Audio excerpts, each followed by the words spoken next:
Member সাহেব, এই কয় বছর বিদেশে থেকে অনেক কষ্ট করে কিছু টাকা পয়সা কামাইছি, সেগুলো আবার আমি বাড়িতে পাঠাইছি।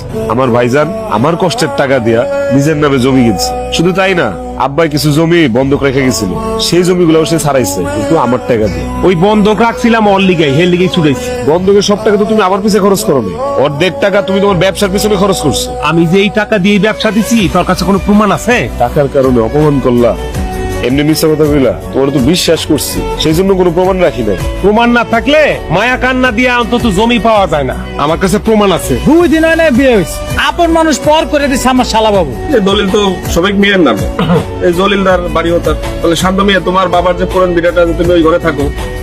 এখানে এখন কথা আছে, বাপের ঘরের ভাগ নিলে মায়ের ভাগও নেওয়া লাগো। মায়ের খরচ বরচ দিয়ে সব আমি একা দিব না। তাক আমার মায়ের ভাগ কারো নেওয়া লাগবে না। আমার মারে আমি দেখো, আমার মা আমার রহমত, আমার বরকত, আমার মা আমার লগে থাকবে। আপনার কাছে একবেলা খাইতেও যাবো না আমার মা, আমি আমার মায়ের ভাগ কাউরে দিব না। আমরা এইটাও বুঝি, মা মাথার তাস। আমরা বুঝি না কি লিগা মার আবার 2 কানি জমি আছে, ওইটা হাতাই নেওয়ার জন্য এই লেকচার দিতেছে। তুমি এইটাও কইতে পারলা? আরে তোমার থামো, কি শুরু করছো মেয়ে? তোমার মা শফিক বিয়ের ঘরে থাকবে 15 দিন, শান্তর ঘরে থাকবে 15 দিন। আমার আর কোনো কথা নাই। সবাই তো এখন আমার আপনজন, আমার রক্তের। আজকে আমি সর্বশান্ত হয়ে গেল। কইছিলাম না তোমারে, আমার মতো মেয়েরে বিয়ে করার আগে 100 বার ভাবো। আমার মতো অলক্ষী মেয়েরে বিয়ে করে তো সর্বস্ব হারাইলা। মাথার উপর যে ছাদটা ছিল সেটাও গেল। দেখো, তোমার কোনো দোষ নাই, দোষ তো আমার। আমি আমার বাইরে অনেক ভালোবাসছি, অনেক বিশ্বাস করছি। ভাই বোনের সম্পর্কটাই তো এরকম, আত্মার সম্পর্ক, রক্তের সম্পর্ক।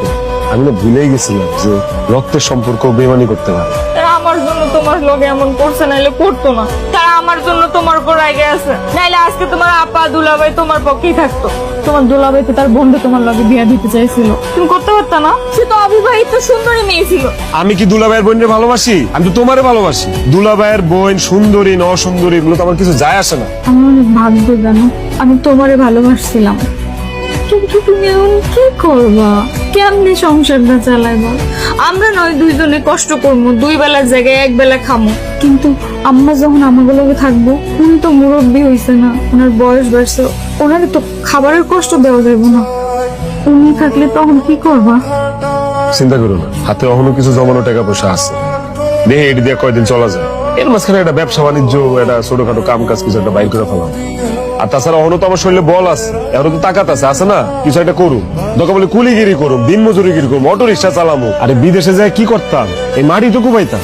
এখানে পার্থক্য হইলো, এখানে যদি মাটি কুবাই তোমার চোখের সামনে কুবাই দিব, আর বিদেশ হলে তোমরা দেয়া না। এই তো বিদেশ থেকে এত কষ্ট করে টাকা পয়সা কামায়া বাড়িতে পাঠাইছো, তারা আর বাগাবাগির সময় তারা নিচে বিল্ডিং বাড়ি, আর তোমার দেশে টিনের ঘর। তাহলে কি করতেছো বন্ধু এখন বলো?